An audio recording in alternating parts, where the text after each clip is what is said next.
Bismillahirrahmanirrahim. Assalamu alaikum. Welcome to another session of Her Own Way. Today we'll be discussing the ways of an amazing lady. She's founder and president of Women's Digital League. Women's Digital League is a social enterprise that started with providing digital training and work to Pakistani women. Now, this amazing founder and president, she is now passionately advocating for greater inclusion for women at the decision-making table and encouraging self-employment via micro internship. Also, not to forget that in 2017, Women's Digital League, this WDL, became one of the first organizations in Pakistan to partner with Facebook for the She Means Business training program. And additionally, the founder, Maria Umer, was also selected as a community leader under the Facebook Community Leadership Circles program. Maria has a lot under her belt. I mean, we will definitely ask about those initiatives. She has also been featured in Forbes, Mashable, Virgin, Ashoka, Express Tribune, Dawn, and the list goes on. So, Assalamu alaikum, Maria. कैसी हैं आप? वालेकुम अस्सलाम, मैं बिल्कुल ठीक हूँ बिस्मा, आप कैसी हैं? मैं भी ठीक ठाक. Thank you so much for joining us in Her Own Way. And today we definitely want to know your own way. What was your way? What was Maria's way? What was Maria's journey? Please do share that with us. Well, Maria's journey has been one of not, bowing down to the status quo. So like everyone knows, and it seems like decades ago, I was teaching at a private school, and then I was expecting my second daughter, and the school then let go of me because they did not have a maternity leave policy at that time. And that was when I started thinking about, all the other women that want to join the workforce, but that cannot or have to drop out because of simple things like, getting married, having children, raising a family, etc.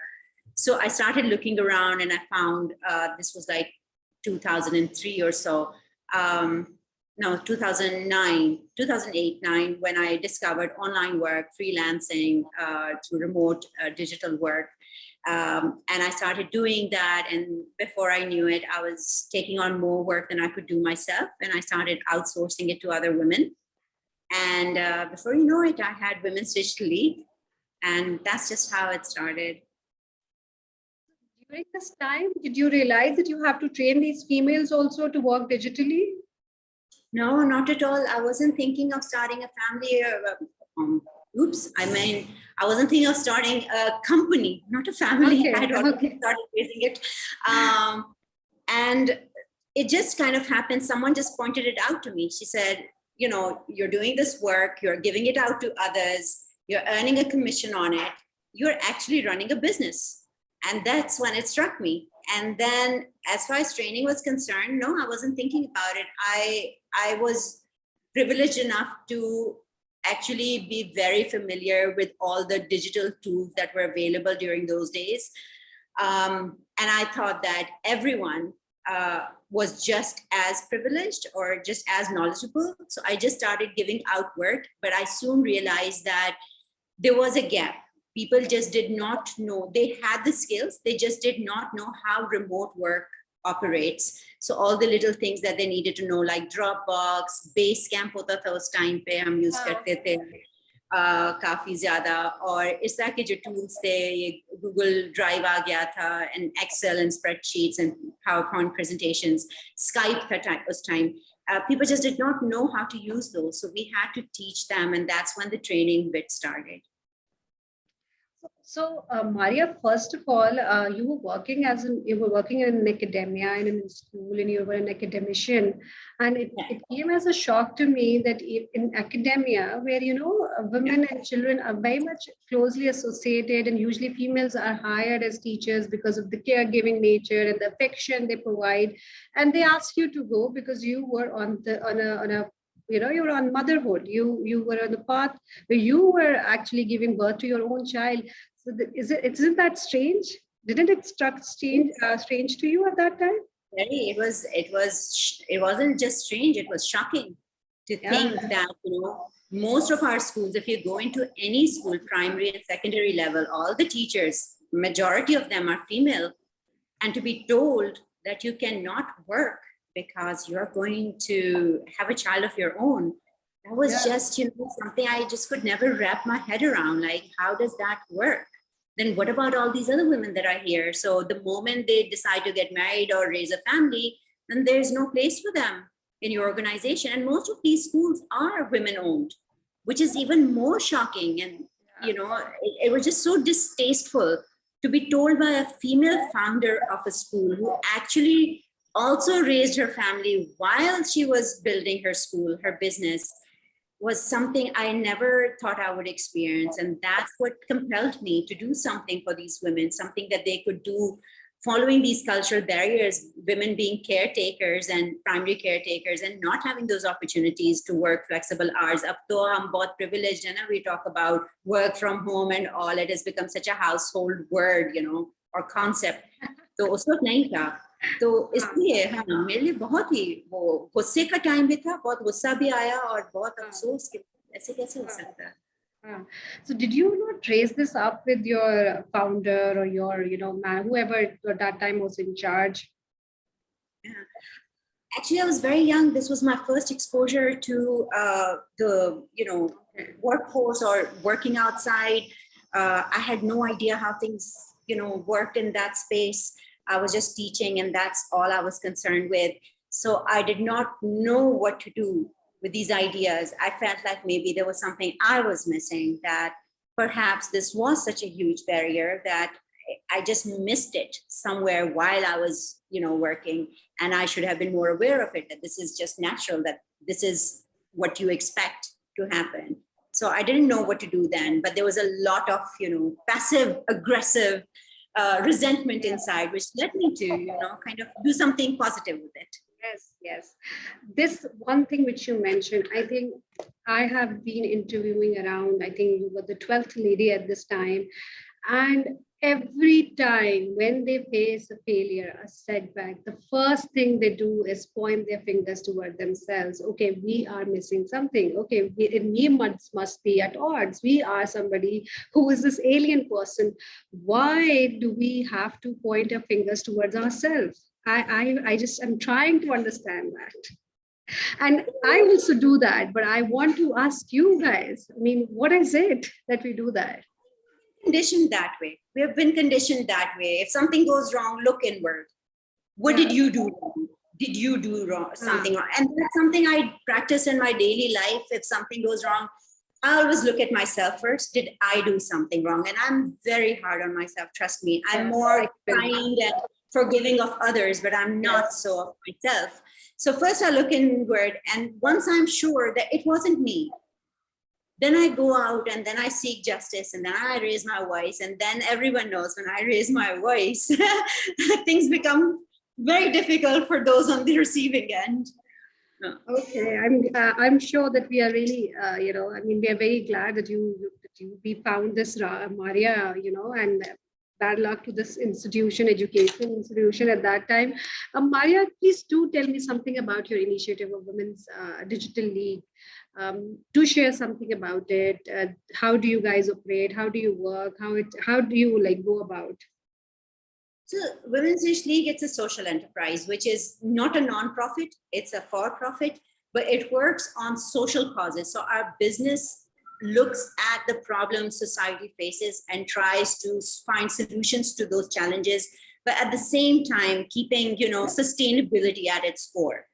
Our work has been, it started with giving digital, outsourcing digital work to other women. Something they could do from home, something they could do at, flexible hours, take on as much as they could manage. And this could be anything from data entry and content writing to software, to app design, to app development, anything that can be done online. We were doing it, we were providing those services.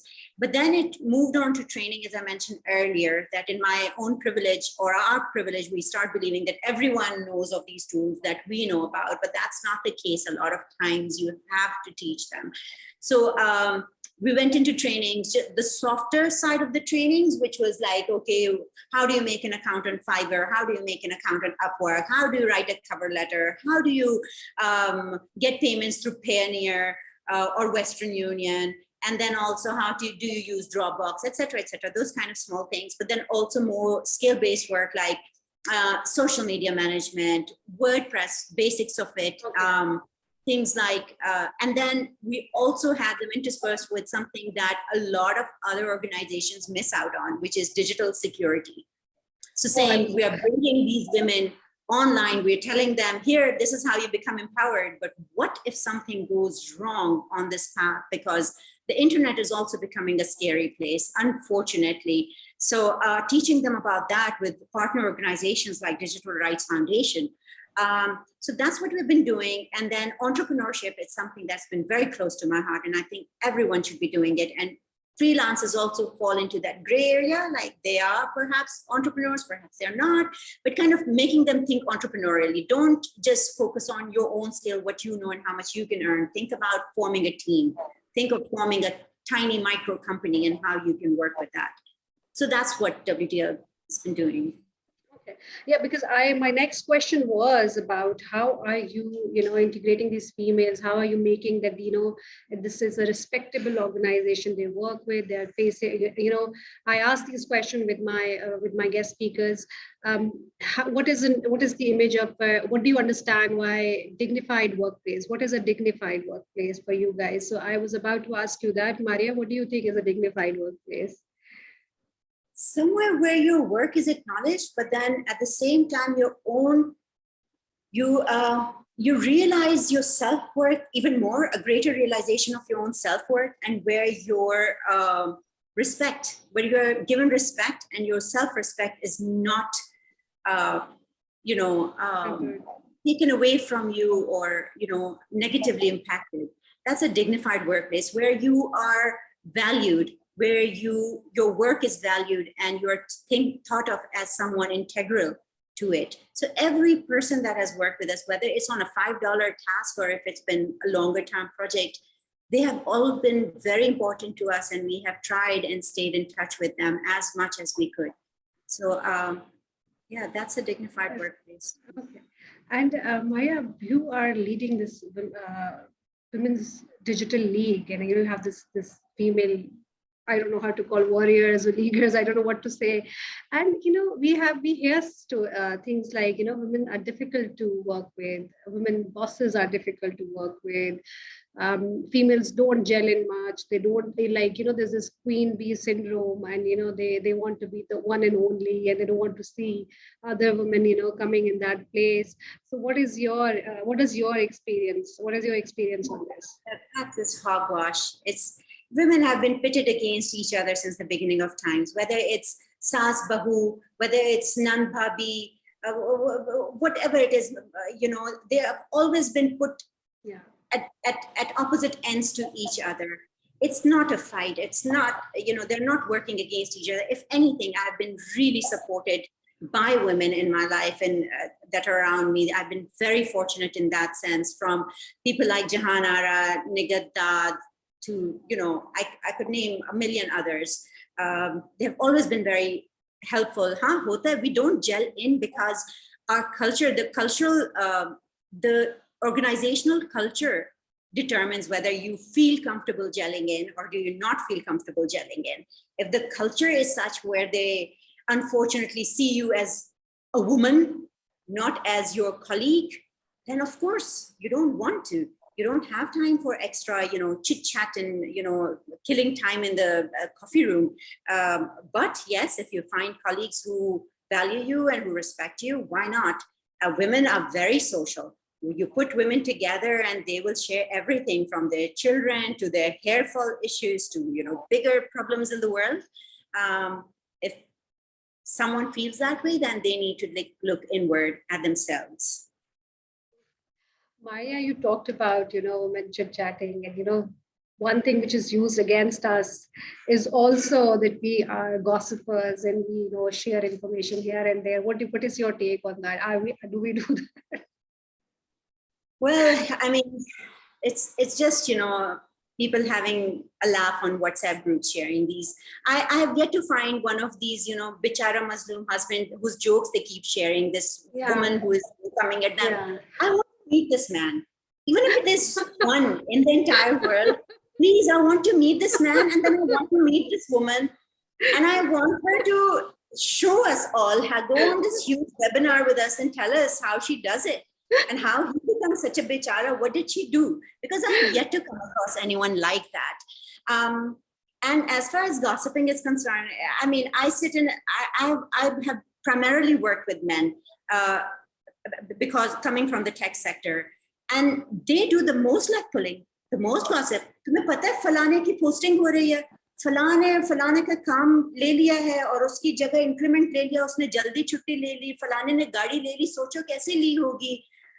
I hear men doing it a lot more than women do. Yeah, I completely agree. They are the biggest gossipers. Not that we are against them, but but that is not used against them, but it is used against us. Maria, what an amazing conversation we are having, and how do you ensure that that women stays respectful to each other in your organization? And you talk about digital security also, but how do you handle conflicts among yourself? How do you ensure that the respect is there, cohesion is there, collaboration is there, the camaraderie is there? How do you ensure that?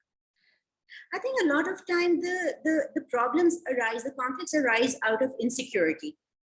A lot of time they arise out of insecurity. So if you make the other person feel secure and make them understand that, look, here's my position, that's your job, you have been hired for one thing, I've been hired for another thing. It's not a competition. We have to work together to make this position work,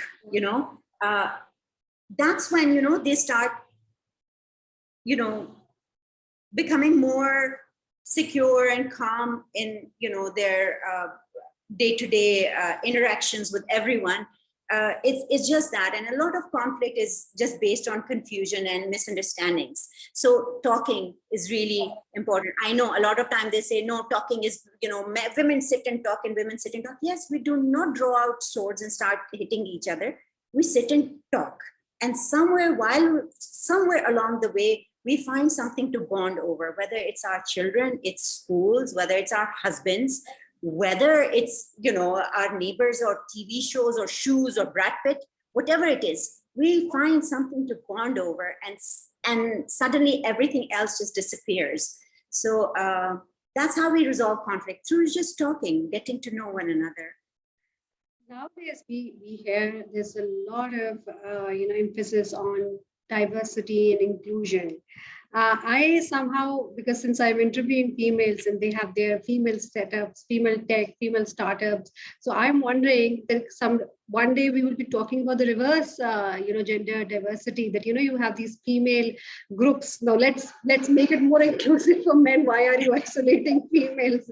So I wanted to ask you about that. Where are you coming from? Mashallah, you have gotten such an amazing success. It's such an amazing, rightly so, also such an amazing success story.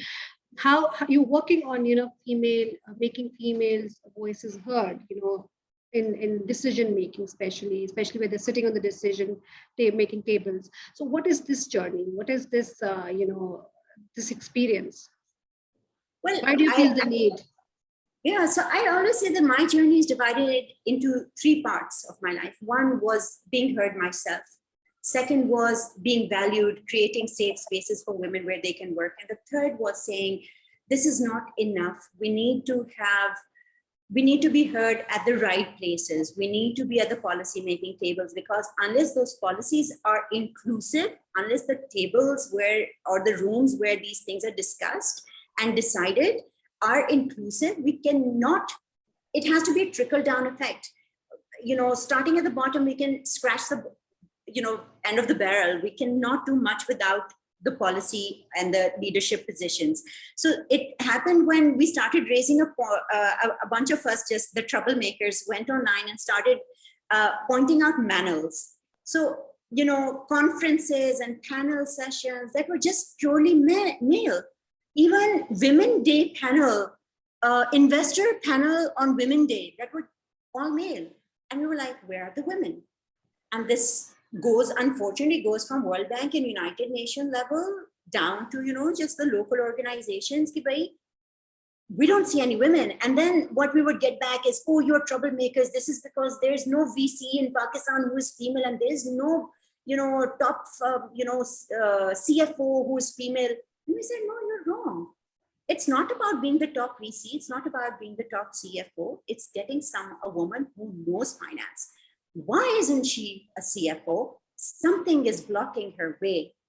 And we need to come and talk about it, put her on the panel so that she can talk about how well-versed she is, how much she knows about the topic, and then raise the question, why isn't she a CFO yet? What do the 10 men have on this panel that this woman does not have? And how come they're all CFOs and she isn't? But you need to put them out there to be heard. And so that created a whole mess, and people were not very happy about it. And that's when the whole journey for inclusion and diversity at the boardroom and higher levels, we started talking about it, and it's still missing. It's still missing. Agar aapka budget mard bana rahe, why would they think about a new mother and what her needs are? If your policies for IT are being made by predominantly male panel, what do they care that a young woman cannot come and sit in the office from till 9 or 10 p.m. just because equality? You want equality, you sit in the office till 9 p.m. as well because the men are sitting. No, my job is from 9 to 5 p.m. That is called exploitation, whether it's of a man or a woman. It's exploitation. You give me proper, you told me I'm hired for 9 to 5, I'm here till 5, I'm leaving after that. So that's where it becomes so important to have female at all these different levels.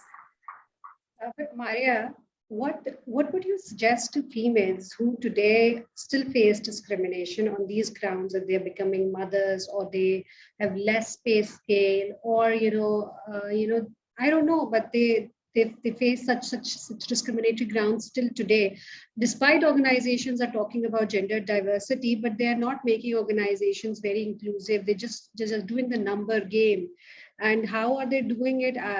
Mostly they're increasing the quota, but they are not understanding that how are you going to make peace with the male counterparts, because we're not fighting with them. We're against them. We're fighting with them for our equality and everything else. So what advice would you like to give to such females who today still face these issues? There was this founder who told me that, I'm getting married. So I deliberately I made sure that this news doesn't get out, because if it gets out, people would say, अच्छा भैया अभी शादी हो गई है, अब तो startup बंद ही होगा. तो ये इस तरह के इश्यूज को कैसे, मतलब क्या आपके अंदर क्वालिटी होनी चाहिए, क्या आपका माइंडसेट होना चाहिए, क्या स्किल होना चाहिए? तो मैं यही समझना चाह रही होती हूँ कि कैसे वी शुड ओवरकम. एक तो मर्द हजरात को ये समझना चाहिए कि more rights for us do not mean less rights for them.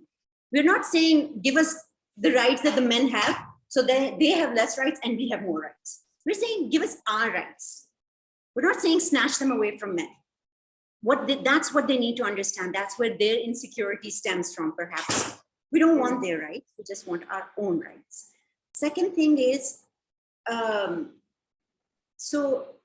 people talk about inclusion and diversity. It's the buzzword. It's what donors want to hear. It's what everyone wants to hear, but it's just lip service. Nobody is doing it. If they do bring in inclusion, वो आपको कहेंगे, our company has 500 employees, 50% of them are women. What roles are the women playing? They are taken in, they are put into customer service. I have met women who are very qualified to lead product, to lead QA, all of that, but they are put into customer service because they are told, no, those are very male-centric jobs. We need someone who will stick with the company. You're young, you're going to get married, you're going to move on. We want someone who will stay. So that's why and this is very bluntly put to them, that we are hiring a guy because he's going to stay long-term. I also met women in the workplace, young women who do not reveal to their company that they are engaged. Because if they reveal that they are engaged, suddenly they don't get increments, they don't get the important jobs or get assigned the interesting or exciting projects, because they don't want to invest time in these women, because they are going to get married and leave. So all these barriers exist. all I can say to these women is that you need to raise your voice. You need to speak out. I know it's difficult. I know you will face a lot of abuse. I've been through it. I know there are lots of powerful people at play who will, talk you down and maybe perhaps create barriers for you. But some of us at least have to speak out and say that this is unfair and it must not happen this way. And everyone has their role to play. I may be the local one who doesn't mind being labeled the black sheep and, the troublemaker and all of that. That's my role. Maybe you can work very gently from the inside and change things that way. But, that's all I can say. Just stay strong and just speak out for your rights. Maria, because we are talking about gender diversity, and especially you have a females, led initiative. This is a difficult question for me to even ask, and I think this is the first time I'm asking, and you're the first one. We are females, and we have not chosen to be females, but there are people out there who have chosen to be females, right? Yes. And they identify themselves as females. Sure. How inclusive are we making the environment for them? Are we open about it? We are so many decades away from that happening. I mean, there are organizations, wonderful organizations that are working very hard on it, that are going and educating them and educating people about them, kind of, making them more sensitive towards it. But considering we live in a country where just being female is challenging enough, to be trans is, I can't even begin to imagine what those people go through. So we are miles behind anyone else, and I don't know. Change is coming. It's very slow. It's painfully slow. But I have attended, conferences. I've attended webinars and panels where they have brought in trans people to speak, and as part of the proper panel, not as a trans panel, but as like a regular, panel. So that was very heartening to see. We have trans lawyers, we have trans doctors, we have trans broadcasters, and now I hope things change. I can see it's happening, but it's very slow. Even as females, are we ready for this change?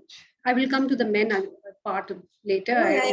There's a lot of stigma. There's a lot of stigma that everything has Islam thrown into it for good measure. So I don't know if I should even be saying this, but everything is just covered in religion, and religion as per taste. As a friend said, Islam 𝐒𝐤𝐞𝐫, जिसको जितना पसंद इस्लाम अपनी जरूरत के हिसाब से जी हाँ मैं ऐसे बैठी हूँ मेरे लिए इतना इस्लाम काफी है. Anything more is just too much.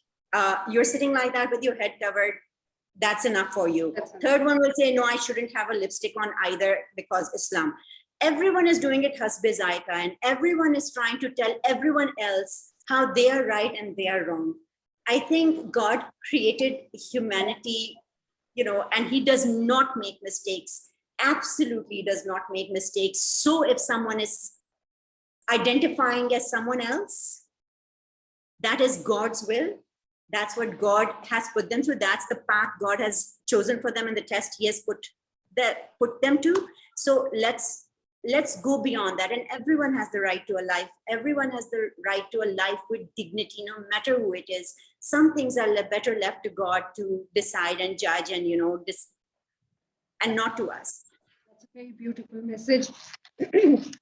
Maria, you talked about females and they're capable, but they're not in the driving seat. They're not in the senior level position. Are they ready? Are they really, have they upskilled themselves to this point that they can take on these challenging roles? Absolutely. That's my answer. Absolutely. Hands down. No questions asked. Yes, we're ready to take on. We had a female prime minister to lead the entire country. Yes. Many decades ago when we were little. If she could run the country, you think we cannot run a company?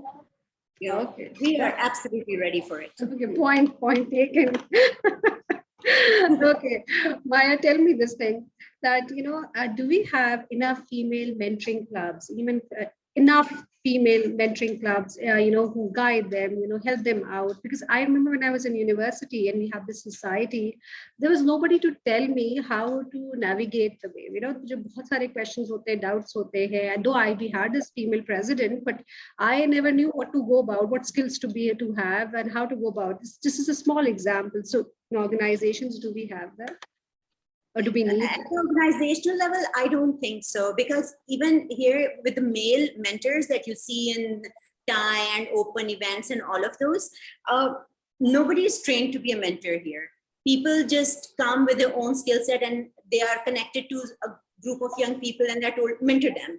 Mentoring does not happen like that. Mentoring is just asking questions. Unfortunately, here mentors start providing you answers and they cannot do that.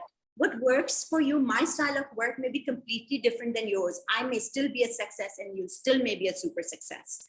So a mentor's role basically is to ask the right questions and and make the mentee think and go and seek out the answers on their own.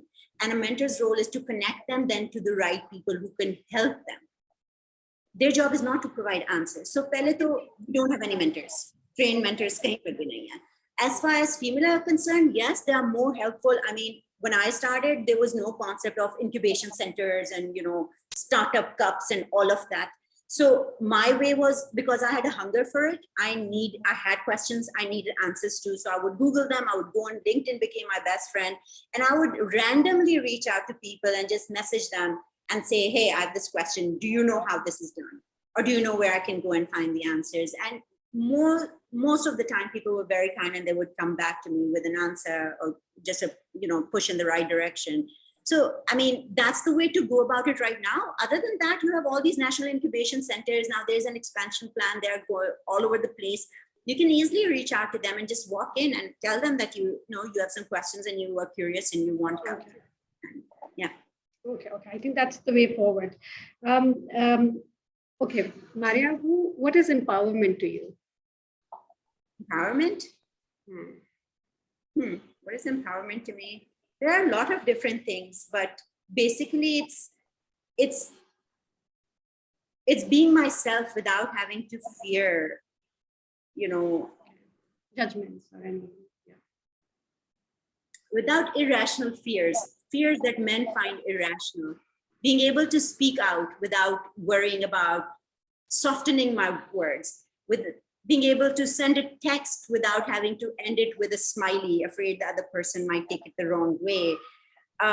Sending an email and ending it with thank you so very much, warmest regards, looking forward. Just saying, I can work the same way that a guy works. Work is work. It doesn't have to be my way or your way. As long as it's being done, this is a really difficult one. I don't know how to explain it. Okay, let me make it easy for you. How do you define, what's your image of an empowered female? Someone who can speak her mind. Okay, great. I think that's much better. Maria, what kind of support you had at home? Did your family support you or not? What was the difficulty? When I started, nobody even knew what I was doing. So they would just keep making fun of me. What do you do in front of the computer all night long? You're sitting there just typing away. I was married at this point, by the way, when this was happening, and I had kids as well. And they were like, no, we have heard people do wrong things. They go on MIRC, something called MIRC, and they, have affairs and things, and you shouldn't be online at these hours. And then they would and once the money started coming in, they were like, tum koi smuggling to nahi karti ho? What are you doing? Where is this money coming from? But it was all kinds of funny stuff. They were supportive because I was sitting at home. So I wasn't going out to work. I was staying home. I had just had a baby and I was looking after her while staying home. So there was no, kind of criticism except for the late nights because I was working on the US Eastern time. So there was support in that way. There was support in that way. I wanted to ask this about the timing. Mostly females. I did some freelancing, and I find I struggle with the timing with a regular job. So, how could you suggest some advice for females who want to start somewhere as a freelancer? How to go about it? I mean, now it's so easy. Even if you join these different Facebook communities like Soul Sisters, Ask the Village, FemPro, and others, there are always women looking for help with something, like to make a website for them, to look after their Instagram account, to help them run ads on their Facebook. So there's always, work. So just go and see what's out there. I see a lot of young women also posting there that these are my skill sets. I'm willing to work. Here's how much I'll charge for it. Does anyone require these services? Anything from online tutoring to creative writing to just content writing to, all these different things that I mentioned before. So it's very easy now. So just start there and see what sort of a feedback you get. Make samples, make a sample portfolio. You may never ever worked with anyone, but whatever skills you're trying to sell, if you have some samples of them on hand, it's much better. It's much easier to sell that way rather than just saying, just trust me, I can do this. Okay. Maria, how can we strengthen women of today? What can we do for them, to further make them come out at workforce, or, to come out, break these shackles they have in their minds? What can we do to help them? I always thought that the shackles were in their own mind, but when I see the stories around me, it really isn't. Society, our culture is really repressive. It's really hard for them to do much. Even the most intelligent, most liberal women, once they get married, there are clear choices they have to make, and then they can't move past them. But for those who have it easier, who are more privileged that way, I would say just, if you have that will, you'll find that way. If you want to work and you want to work only 3 hours a day, 3 days a week, you will find something. You just need to go out and look for it. Don't just assume that, oh no, but I can't do it. There are no such opportunities available. I'm not good enough. Women have the worst case of, that imposter syndrome. I deal with it every single day. I'll go to a young guy, much younger than me, and I'll go to say, but I have done this. Can you look at it and tell me if you think it's good enough? They're like, what's wrong with you, I mean, but, we do suffer from imposter syndrome. So just come out of that and just believe in yourself for once. Give it a try. And trust me, the doors will open. The net will appear. Thank you so much, Maria. It was such a pleasure talking to you. Such an inspiring talk. I really, really loved it. And I'm sure when it goes out on social media, people will also love what you have said. Such an candid and inspiring words you have said. Thank you so much, Maria. Thank you very much.